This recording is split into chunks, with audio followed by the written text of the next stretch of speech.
வெற்றி வந்து அவ்வளோ ஈஸியா எல்லாருக்கும் கிடைக்கும்னா டெஃபினட்டா கிடைக்காது. வெற்றி வந்து ரொம்ப ரொம்ப கஷ்டம்தான்.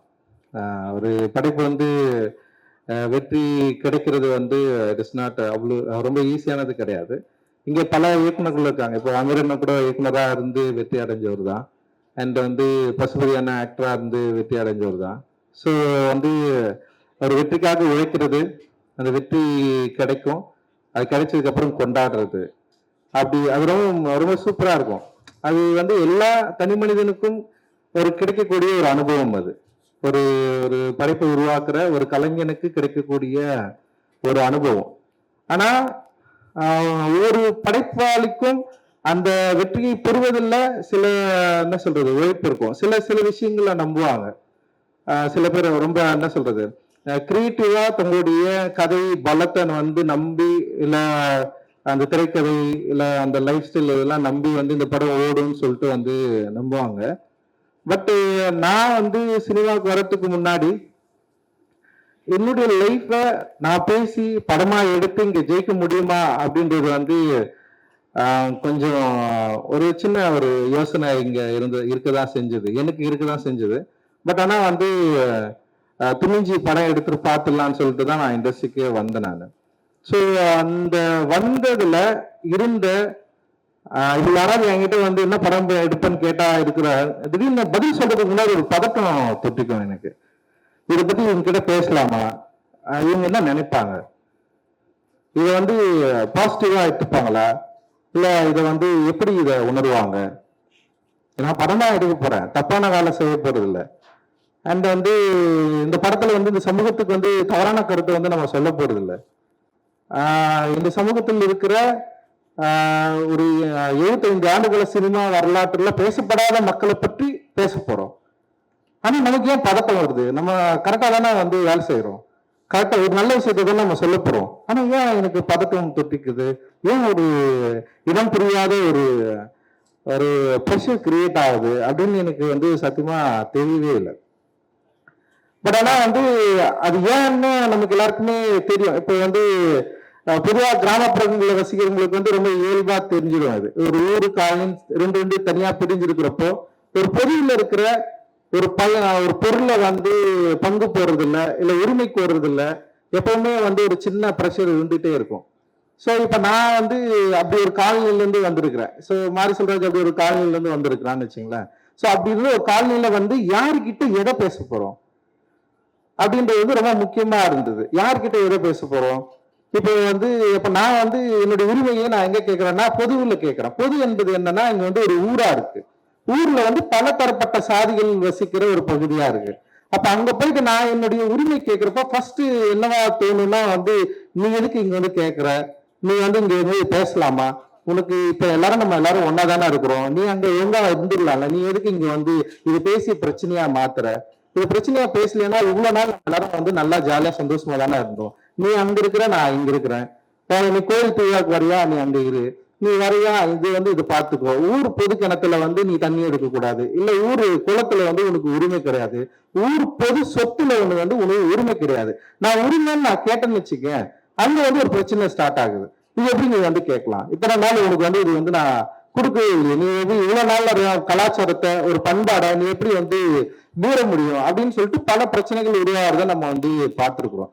கிட்டத்தட்ட இதே மனநிலை தான் நான் சினிமாவில் வந்து இங்க வந்து படம் எடுக்கிறப்போ கதை சொல்றப்போ என்னுடைய நான் இப்படி ஒரு படம் எடுக்க படம்னு சொல்லிட்டு பேசுறப்போ அந்த டைம்ல ஊர்ல ஒரு பொதுவுல பங்கு கோர்றதுக்கான ஒரு உரிமையை கேட்கிறப்போ எனக்கு நிகழ்ந்த இல்லை என்னுடைய முன்னோர்களுக்கு நிகழ்ந்த என்னுடைய பகுதியில் மக்களுக்கு நிகழ்ந்த அந்த பதட்டம் எனக்கு இந்த சினிமாவில எனக்கு உண்டாச்சு. ஸோ அந்த பதட்டம் என்று எனக்கு தணிஞ்சது. அட்டகத்தி படம் ஜெயிச்சான உடனே எனக்கு வந்து அந்த பதட்டம் தணிஞ்சிச்சா, வெற்றி உண்மையிலே வந்து எனக்கு வந்து ஒரு பெரிய மகிழ்ச்சியை கொடுத்ததா அப்படின்னா வந்து உண்மையிலேயே வந்து அட்டகத்தி படம் ஜெயிக்கலன்னா என்ன இருக்குன்னு எனக்கு தெரியல. அட்டகத்தி படம் ஜெயிச்சதுனால அடுத்த படம் பண்றதுக்கான வாய்ப்பு கிடைச்சது. ஆனா அடுத்த படம் கிடைக்கிறதுக்கான வாய்ப்பை இப்ப அட்டகத்தி படம் எப்படி ஏற்றுக்கொள்ளப்பட்டது, அதோட விமர்சன பங்கு என்ன? ஓகே, அது ஒரு சாரார் வெறும் காமெடி படமாக பார்த்தாங்க, ஒரு சில பேர் அதோடைய நரேட்டிவை புரிஞ்சுக்கிட்டாங்க, சில விஷயங்களை அதை பத்தி எழுதினாங்க.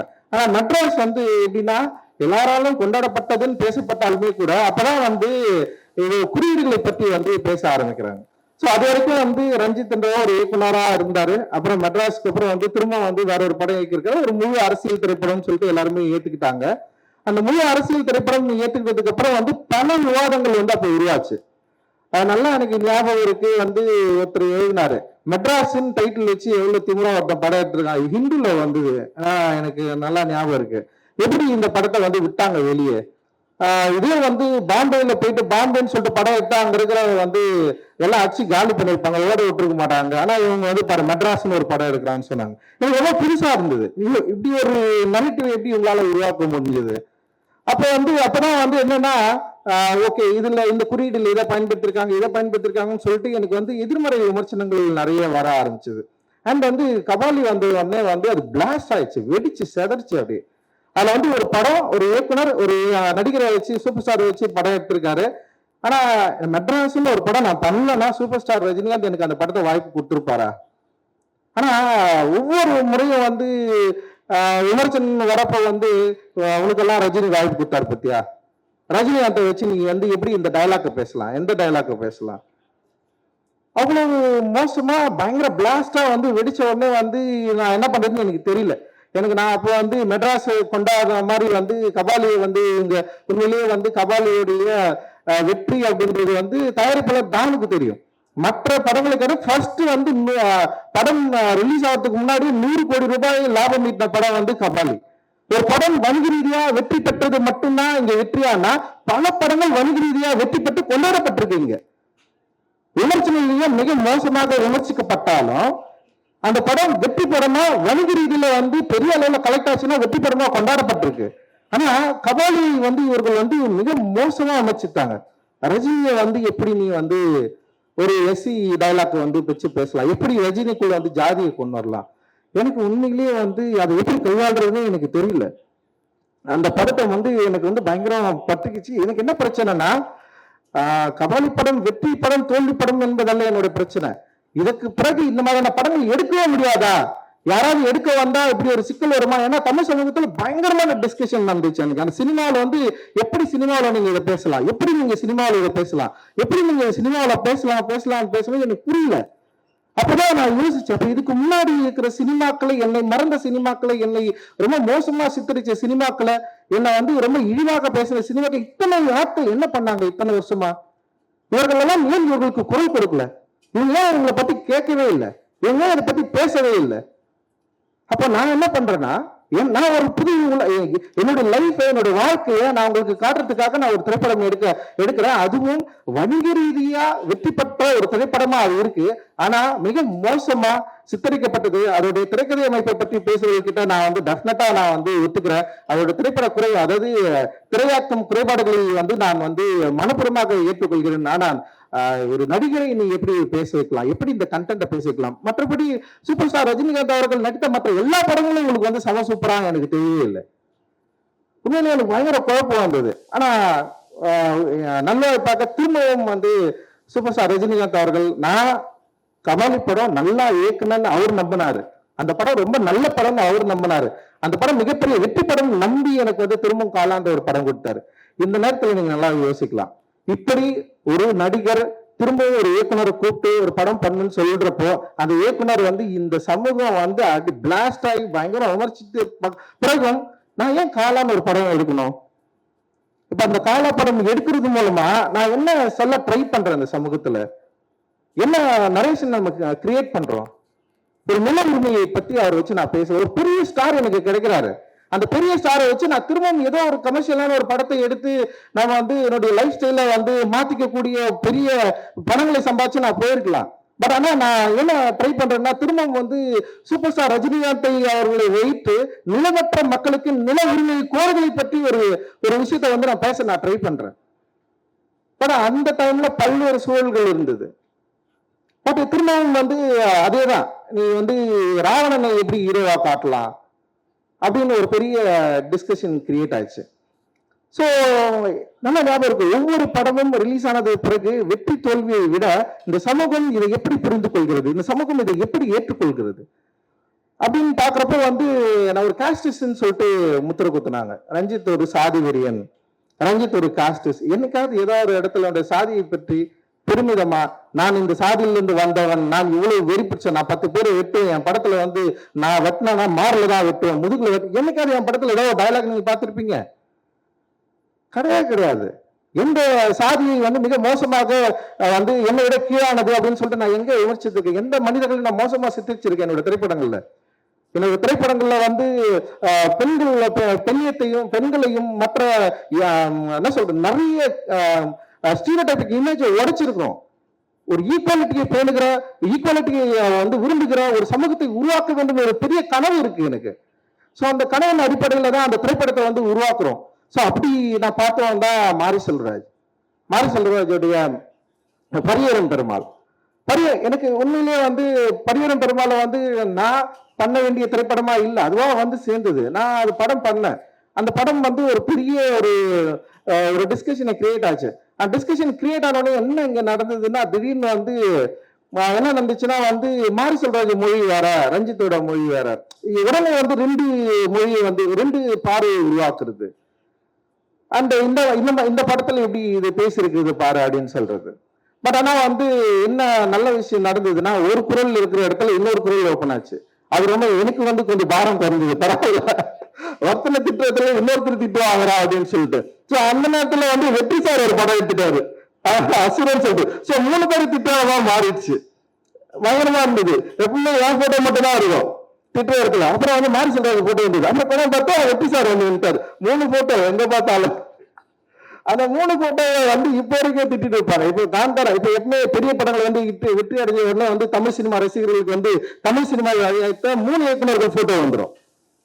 ஏன்னா 300 படம் எடுக்கிறாங்க தமிழ் சினிமாவில் ஒரு வருஷத்துக்கு. எவ்வளவு 300-400 படங்கள் எடுக்கிறாங்க. நான் ஒரு படம் 2 வருஷத்துக்கு ஒரு முறை தான் இயக்குறேன். ஓகேவா? மாரி செல்வராஜ் வரைக்கும் 5 படம் தான் இயக்கிருக்கிறான். வெற்றி சார் ஒரு 7 படம் அவரும் அந்த மாதிரி தான் இயக்கிருக்காருன்னு வச்சுங்களேன். அவரும் வந்து 3 வருஷத்துக்கு ஒரு படம் தான் இயக்குறாரு. ஆனா கிட்டத்தட்ட இந்த 2 வருஷத்துல 600 படங்கள் வந்திருக்கும். 600 படங்கள் எத்தனை இயக்குநர்கள் இயக்கியிருப்பாங்க? அத்தனை இயக்குநர்களுக்கு இந்த தமிழ் சினிமாவை உயர்த்துவதற்கு அவருக்கு எந்த பங்குமே கிடையாதா? அத்தனை தமிழ் சினிமா இயக்குநர்களும் வந்து இங்க வந்து யார் அவங்க படங்கள் பண்ணலையா? அவங்க அப்ப அவங்க தமிழ் சினிமாவை ஏன் உயர்த்துவதற்காக எந்த படமும் இயக்கலையா? அப்ப வந்து ஒரு படம் வெற்றி அடைஞ்சவனே வந்து தமிழ் சினிமா சீரழித்தவர் 3 பேர்னா மொத்தமே 10 வருஷத்துல நான் 7 படம் தான் எடுத்திருக்கிறேன். 7 படத்துல தமிழ் சினிமா சீரழிஞ்சிச்சா? அப்ப மத்த இயக்குநர்கள் என்ன பண்றாங்க? இல்ல நீங்க தமிழ் ரசிகர்கள் என்ன பண்றீங்க? இங்கிருந்து மத்த என்ன பண்றீங்க? நீங்க ஏற வைக்கலாம் எல்லா படத்தையும். ரொம்ப ஆச்சரியமா இருக்குது இந்த நரேட்டிவ் வந்து உடனே செட் பண்றது. இன்னொன்னு ரொம்ப மோசமான ஒரு வார்த்தையை பயன்படுத்துறாங்க, அமைக்கிட்டாங்க புதுக்கிட்டாங்கன்னு சொல்லிட்டு. எவ்வளவு மோசமான ஒரு வார்த்தை! இந்த இந்திய சமூகத்தில் இத்தனை நூற்றாண்டுகள் கழித்தும் என்னுடைய சபை இன்னைக்கு வந்து தீபாவளி கொண்டாடி இருக்கிற ஒரு சமயத்துல வந்து ஒரு ஊர்ல போட்டு அவ்வளவு பேர் அச்சு வச்சிருக்காங்க. உங்க கண்ணை திறந்து பார்க்க மாட்டீங்கன்னா நான் கேட்கிறேன். எல்லாரும் தீபாவளிக்கு ஊருக்கு தானே போனீங்க. உங்க ஊர்ல பக்கத்துல வந்து நீங்க பிரிஞ்சிருக்க கேன்சல் பிரிஞ்சிருக்கிற 2 பிரிவை நீங்க பார்க்கவே இல்லையா? இது எப்ப நம்ம சரி பண்ண போறோம் அப்படின்னு ஒரு கேள்வி கேட்டோம்னு வச்சுங்களேன். உங்ககிட்ட என்ன பதில் இருக்கு? வேற ஒண்ணுமே இல்லை. சோ அந்த கேள்விக்கான பதிலை தேடுவதற்காக முயற்சி தான் எங்களோட சினிமா. அந்த சினிமா அப்படி முயற்சிக்கிறதுனால நாங்க வந்து ஒரு என்ன சொல்றது, மக்களிடம் விலகி எடுக்கிற ஒரு சினிமா எடுக்கிறோமா? இல்ல, ஒவ்வொரு முறையும் மக்களை நெருங்க ட்ரை பண்றோம். மக்களுக்கு பிடித்த ஒரு சினிமாவை இயக்க ட்ரை பண்றோம். மக்களை எஜுகேட் பண்ற படங்களை இயக்க ட்ரை பண்றோம். ட்ரை பண்ணிட்டே இருக்கோம். இல்ல சில தோல்விகள் வரலாம். எனக்கு ரொம்ப ஆச்சரியம், உண்மையில ரொம்ப சந்தோஷம். மாறி தொடர்ந்து வெற்றி படங்களை எடுத்துட்டு இருக்கிறான். தொடர்ந்து மக்களுக்கான ரொம்ப நெருக்கமான சினிமாவை எடுத்துட்டு இருக்கிறார். இது சாதாரண விஷயமே கிடையாது. இது ரொம்ப ஆச்சரியமான விஷயம். ஆக்சுவலி ஒரு ஆச்சரியத்தை தமிழ் சினிமாவில் ஏற்றுக் கொண்டிருக்கிறான் மாறி. இவ்வளவு வெறுப்புணர்வுக்கு அப்புறம், இவ்வளவு வெறுப்பை கொட்டுனதுக்கு அப்புறம் என்ன ஆச்சுன்னா வந்து திடீர்னு வந்து இப்பெல்லாம் வந்து படம் வரதுக்கு முன்னாடி ஒரு நரேட்டிவ் செட் பண்றாங்க. இந்த படங்கள்லாம் நம்ம பார்க்க கூடாது, இந்த படங்களை போகாதீங்க, இந்த படங்கள்ல ஜாதி பேசுவாங்க. இப்போ உண்மையிலே வந்து சார் இருக்காருல்ல, ஒரு 5 ஸ்டார் செந்தில் சார் எல்லாரும் ஜாதி படங்கள்னு சொல்றாங்க சார், எல்லாரும் ஜாதின்னு சொல்றாங்க. ஆனா இந்த படம் ஸ்போர்ட்ஸ் படம் தானே சார். அவருக்கு தெரிஞ்சிருக்கு இந்த படம் ஸ்போர்ட்ஸ் ரொம்ப முதன்மையா வச்சு பேசிருக்கு. ஒரு ஸ்போர்ட்ஸ் மேனா வரத்துக்கு ஒரு பையனுக்கு அவனுடைய சமூகத்தில் இருக்கிற அந்த பிரிவினைவாதம் எவ்வளவு அவனை அழுத்துது, அதுல இருந்து அவன் வெளியேற எவ்வளவு துடிக்கிறான். ஆனால் மாறி ரொம்ப கவனமாக ஒரு சந்தானராஜை உருவாக்குறான். அவர் பேரு சந்தானராஜை உருவாக்கி இருக்கிறான். அந்த கந்தசாமி கேரக்டர் ரொம்ப பயங்கரமா வேலிடா ரொம்ப கவனமா கையாண்டிருக்கிறான். எந்த விதத்திலும் இந்த பொது சமூகத்திலிருந்து வேறுபட்டு விடக்கூடாது, எந்த விதத்திலும் மிக மோசமா மக்களை பிரித்தாள்கிற ஒரு சினிமாவை எடுத்துடக் கூடாதுன்னு சொல்லிட்டு ரொம்ப அக்கறையும் அன்பும் இருக்கு. அந்த அன்பு தான் ஈக்குவாலிட்டி. அந்த ஈக்குவாலிட்டியை கோருவது எப்படி இன்னொரு மனிதனை எதிர்ப்பதா மாறும். ஒரு மனிதனுக்குள்ள இருக்கிற பிரச்சனையை பத்தி பேசுறதுனாலே ஒரு மனிதனை எதிர்ப்பது கிடையாது. மனிதன் எப்படி வெறுப்பா பார்க்க முடியும்? அப்படி வெறுப்பா பார்த்தா நீ என்ன வெறுப்பா பாக்குற மாதிரி நானும் உன்ன மாதிரி நானும் ஒரு மாதிரி மாறிடும்ல. அன்பு மட்டும்தான் இங்க பிரதானம். எப்படியாவது நம்ம எல்லாரும் ஒண்ணு சேரணும், எப்படியாவது இந்த சினிமாக்கள் மூலமாக இருக்கிற வெறுப்பை அழிக்கணும், அழிச்சு மாத்தணும் அப்படின்ற முயற்சி தான் இது. ஆனா என்ன ஆகுதுன்னா அதிகப்படியான வெறுப்பு அப்படியே கிரியேட் பண்றாங்க. ஒரு படம் ரிலீஸ் ஆகிறதுக்கு முன்னாடி, மாறி படம் ரிலீஸ் ஆகிறதுக்கு முன்னாடி பயங்கரமா இந்த படம் பார்க்க கூடாது, இந்த படம் யாரும் போகாதீங்க, ரொம்ப தப்பான படம், டியூடுக்கு போங்க, டியூடுக்கு போறாங்க. டியூட் டைரக்டர் வச்சு ரொம்ப நல்ல விஷயம் பண்ணாரு அவரு. ரொம்ப சந்தோஷமா தான் இருக்கு. அண்ட் கமர்ஷியல் சினிமா அப்படின்ற ஒரு திரைப்படமும் சரி, இல்ல இங்க சமூக நோக்கில் ஒரு சோசியலா ஒரு அவேர்னஸ் கிரியேட் பண்ணும், அதே நேரத்தில் மக்களுக்கு நெருங்குற சினிமாவும் சரி. இன்னைக்கு பலதரப்பட்ட இளைஞர்கள் உள்ள வந்ததுக்கு அப்புறம் இங்க தமிழ் சினிமாவுடைய போக்கு டெஃபினட்டா மாறி இருக்கு. இது நிச்சயமா ஸ்டாண்டர்டா ஒரு நல்ல இடத்துக்கு போகும்னு நான் நம்புறேன். நான் நீங்க விரும்புற இதே இந்தியாவை வியக்கக்கூடிய பல 100 கோடிகளை எடுக்கக்கூடிய திரைப்படங்கள் இருக்கக்கூடிய யங்ஸ்டர்ஸ் நம்முடைய தமிழ் சினிமாவில் நிறைய பேர் இருக்கிறாங்க. டெஃபினட்டா அச்சீவ் பண்ணுவாங்க. அந்த அச்சீவ் பண்றதுக்கான ஒரு வாய்ப்பை தான் நம்ம திரைமொழியில நம்ம உருவாக்கிட்டு இருக்கோம். இந்தியா லெவல்ல, வேர்ல்ட் லெவல்ல தமிழ் சினிமாவுடைய போக்கு, தமிழ் சினிமாவுடைய இயக்குநர்கள், தமிழ் சினிமாவுடைய அந்த மொழி, அந்த பிலிம் பயங்கரமா கொண்டாடிட்டு இருக்காங்க. நீங்க வெறும் விமர்சன ரீதியா இல்ல வெறும் வணிக ரீதியா மட்டும் வெற்றி பெற திரைப்படங்கள் மட்டும் கொண்டாடுறது மட்டும் கிடையாது இல்ல. சோ இன்னொரு இருக்கு, அதுதான் சொல்றேன், 7 படங்கள் தானே நாங்க எடுத்துட்டு போறோம். மீதி 200 டைரக்டர்கள் 200 படம் எடுக்கிறீங்களா, பயங்கரமா எடுங்கன்னு நான் சொல்றேன். யார் நம்மளை தடுக்கிறதுக்கான வாய்ப்பே இல்லைல்ல. சோ இந்த வெறுப்பை எப்படி வெற்றியா மாற்றுறது அப்படின்றத உண்மையிலே மாறி சம சூப்பரா தெரிஞ்சு வச்சிருக்கிற இயக்குனரா நான் பாக்குறேன். அண்ட் ரொம்ப நிதானமா தன்னுடைய கலையின் மூலமாக ரொம்ப நிதானமா ஒரு கதையை ரொம்ப நம்பி அதுல இருக்கிற சிக்கல்கள் எனக்கு தெரியும். எனக்கு ரொம்ப பயம். ஏன்னா மாறி ரொம்ப முக்கியமான ஒரு நல்லையில் இருக்கிற 2 மனிதர்களை பற்றி அவன் பேச போறான் அப்படின்னு எனக்கு பயம் தொட்டுக்குச்சு. ஏன்னா இது மூலமா நம்ம எந்த பிரச்சனையும் ஏற்படுத்திட கூடாது. உங்களை விட எனக்கு ரொம்ப கவலை இருக்கு. சோ அப்படி இருக்கிறப்ப நான் பயந்துட்டே இருந்தேன். படம் ரிலீஸ் ஆயிட்டு தியேட்டர்ல இருந்து என்ன சொன்னாங்க, ஃபர்ஸ்ட் நான் போன் பண்ணது மக்கள் என்ன சொல்றாங்க, நெல்லையில என்ன சொல்றாங்க. ஏன்னா இங்க வட தமிழகத்துல அது அந்த கதையை வேற மாதிரி புரிஞ்சுப்பாங்க. பட் ஆனா அங்க எப்படி புரிஞ்சுக்கிறாங்க, என்ன சொன்னாங்கன்னா அவங்ககிட்ட கேட்டேன். அவன் சொன்னா இல்லைன்னா சம்பந்தப்பட்டவர்கள் எல்லாருமே படம் பார்த்துட்டாங்க, அவங்களுக்கு ரொம்ப திருப்தியா இருந்தது அப்படின்னு அவன் சொன்னான். உண்மையிலேயே எனக்கு அப்பதான் ரிலாக்ஸ் ஆச்சு. அதுக்கப்புறம் நான் ரிலாக்ஸ் பண்ணது என்னன்னா, 5 ஸ்டார் அண்ணங்க அவர் போன் வருமா, அவரு என்ன சொல்றாரு, அவர் அவருடைய அவர் இன்வெஸ்ட்மெண்ட் பண்ண பணம் வந்துருமா அப்படின்னு தான் இன்னைக்கு வரைக்கும் நான் வெயிட் பண்ணிட்டு இருக்கேன். அண்ட் என்னை நம்பி தயாரிப்பு என்னோடு சேர்ந்து பங்கு பெற்ற அந்த அப்ளாஸ் நிறுவனமும் சரி, அந்த அதித்தியும் சரி, எல்லாருமே இந்த படத்துல திருப்தி அடைஞ்சாங்களா, திருப்தி அடையணும் அப்படின்றதுதான் எங்களுடைய மிகப்பெரிய நோக்கமாகவும் இருக்கு. ஏன்னா அந்த படம் வெற்றி பெற்றே ஆகணும். வெற்றி பெறலன்னா திரும்ப என்ன பண்றது, இந்த மாதிரி படம் எடுத்தா ஓடாது, இது இவனுங்க இப்படிதான் ஆகணும் அப்படின்னு பேச ஆரம்பிச்சிருவாங்க. அண்ட் அந்த வெறுப்புக்குள்ள நம்ம சிக்காம ஒரு வெற்றிய இந்த மாதிரி மக்கள் கொண்டாடுற ஏற்றுக்கொள்ளப்பட்ட, இன்னும் சொல்ல போனா உண்மையிலேயே இந்த மாதிரி படம் எடுக்கிறவங்களுக்கு சப்போர்ட்டா சோசியல் மீடியாவில் பயங்கரமான ஒரு சப்போர்ட் இருக்கு. ஆக்சுவலி அவங்க என்னன்னா வர வெறுப்புகளை எங்களை நோக்கி தள்ளாம தடுத்து படம் பயங்கரமா இருக்கு, சூப்பரா இருக்குன்னு சொல்லிட்டு எழுதி தள்ளிட்டே இருக்காங்க. யாருமே பெய்டு கிடையாது, நல்லா புரிஞ்சுக்கணும். எல்லாருக்கும் ஒரு குரூப் இருக்கு, எதிர்க்கிறது கூட ஆனா ஒரு குரூப்பா சேர்ந்து எல்லாம் செயல்படுறாங்க. ஆனா இந்த படத்தை நல்ல படம் கொண்டாடுறதுக்கு அவ்வளவு மக்கள் இருக்கிறாங்க. அண்ட் சோசியல் மீடியாவில் வந்து பெரிய அளவுல சப்போர்ட் கிடைச்சது. ஃபர்ஸ்ட் 2 டேஸ்ல வந்து பயங்கரமா நரேட்டிவ் செட் பண்ணதுக்கு அப்புறமும் கூட இது மாறுச்சு. ஏன்னா தங்கலானுக்கு படம் ரிலீஸ் ஆகிறதுக்கு முன்னாடி ஒரு பெரிய நரேட்டிவ் செட் பண்ணாங்க. நான் என்னைக்கோ எங்கேயோ பேசுனது, வேற கண்டென்ட்ல பேசுனது வந்து பேப்பர் கப்ல டீ குடிச்சா வந்து தீண்டாமையா அப்படின்னு கொண்டு வந்தாங்க. ஒரு 3 நாள் பயங்கரமா பேசினாங்க. எனக்கே தெரியல எதுக்கு நான் இப்ப இதை பேசுறாங்கன்னு சொல்லிட்டு. அப்ப ரொம்ப ஆச்சரியமா இருந்தது. ஒரு திரைப்படத்தை வணிக ரீதியா தோல்வி அடைய வைக்க வேண்டும் என்று ஒரு ரொம்ப என்ன சொல்றது கன்ஸ்ட்ரக்டிவா இங்க வந்து ஒர்க் பண்ணாங்க. அதை வந்து மாறி தன்னுடைய கலை திறமையால தன்னுடைய திரைப்படத்தினால மிகப்பெரிய அளவு அவங்களுக்கு தோல்வியை கொடுத்து நமக்கு வந்து ஒரு பெரிய வெற்றியை உருவாக்கி கொடுத்திருக்கிறான். அண்ட் வந்து நான் ரொம்ப பாசிட்டிவா அதை சொல்றேன். நான் ரொம்ப பதட்டமா அந்த சினிமாக்குள்ள நான் வந்திருக்கலாம். அந்த இன்னைக்கு வரைக்கும் வந்து எதிர்மறையான விமர்சனங்கள் வந்து நிறைய இருக்கலாம், வெறுப்பு இருக்கலாம். அதை மீறி ஒரு பெரும் மக்களுடைய ஆதரவு இருக்கு. அந்த பெரும் மக்கள் என்பது என்னுடைய சமூகத்தை சார்ந்தவர்கள் மட்டும் நான் இங்க வந்து சொல்ல, பல சமூகத்தை சார்ந்த மக்கள், ஈக்குவாலிட்டி விரும்புகிற மக்கள், இங்க இருக்கிற மக்கள் எல்லாரும் வந்து ஒன்னா மாறணும். இங்க சாதி படிநிலையில் இருக்கிற பிரச்சனையை வந்து அழிக்கணும்னு துடிக்கிற ஒவ்வொரு இளைஞர்கள், ஒவ்வொரு இளைஞர்கள், அவ்வளவு பாசிட்டிவான மக்கள் நிறைய பேர் இருக்கிறாங்க. அவர்களுக்கு தேவை ஒரு நல்ல படைப்பு. அந்த நல்ல படைப்பை கொடுத்தா டெஃபினட்டா கொண்டாடுவாங்க அப்படின்றதுக்கு வந்து மிகப்பெரிய உதாரணம் பைசன் அப்படின்னு நான் வந்து சொல்றேன். அண்ட் ரொம்ப ரொம்ப நன்றி. சமீபத்துல வந்து ஒரு என்ன சொல்றது படம் பார்த்துட்டு ஒரு மாதிரி பிரஸ் மீட் படம் பார்த்துட்டு ஒரு டைரக்டர் படம் போட்டு காட்டிருக்காரு பிரஸ் பீப்புளுக்கு. வெளியே வந்து பேசுறப்போ ஒரு பிரஸ்ல இருக்கிற ஒரு அண்ணன் கேட்கிறாரு, ஏற்கனவே இந்த தமிழ் சினிமாவை சீரழித்த அந்த 2 இயக்குநர்கள் போதாதா, நீங்க எல்லாரும் வரணுமான்னு ஒருத்தர் கேட்டாரு. உண்மையிலேயே எனக்கு வந்து அவருடைய கோபத்தை நான் இன்னைக்கு வரைக்கும் புரிஞ்சுக்க நான் ட்ரை பண்றேன்.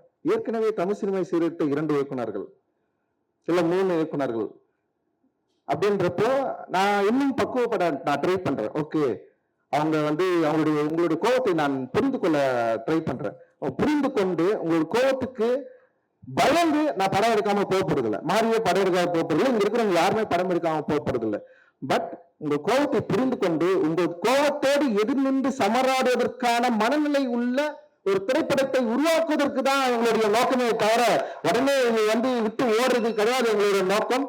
நிச்சயமாக இன்னும் நிறைய தளங்கள்ல இறங்கி வேலை செய்ய போறோம், நிறைய ஒர்க் பண்ண போறோம். நிச்சயமா உங்களுடைய சப்போர்ட் தேவை. என்னுடைய அட்டக்கத்தி படத்திலிருந்து இன்னைக்கு வரைக்கும் மாருக்கும் சரி, எனக்கும் சரி, அந்த இங்க இருக்கிற நிறைய நல்ல முற்போக்கான இயக்குநர்களுக்கும் சரி, பத்திரிகைகள் வந்து என்னைக்குமே வந்து சப்போர்ட் பண்ணதில்லை. எதிர்மறை விமர்சனங்கள் உள்ள பத்திரிகையாளர்கள் கூட நல்ல திரைப்படங்கள் எங்க சைட்ல இருந்து அவங்க மறுக்க முடியாத திரைப்படங்கள் வரப்போ எங்களை கொண்டாடி தீர்த்திருக்காங்க.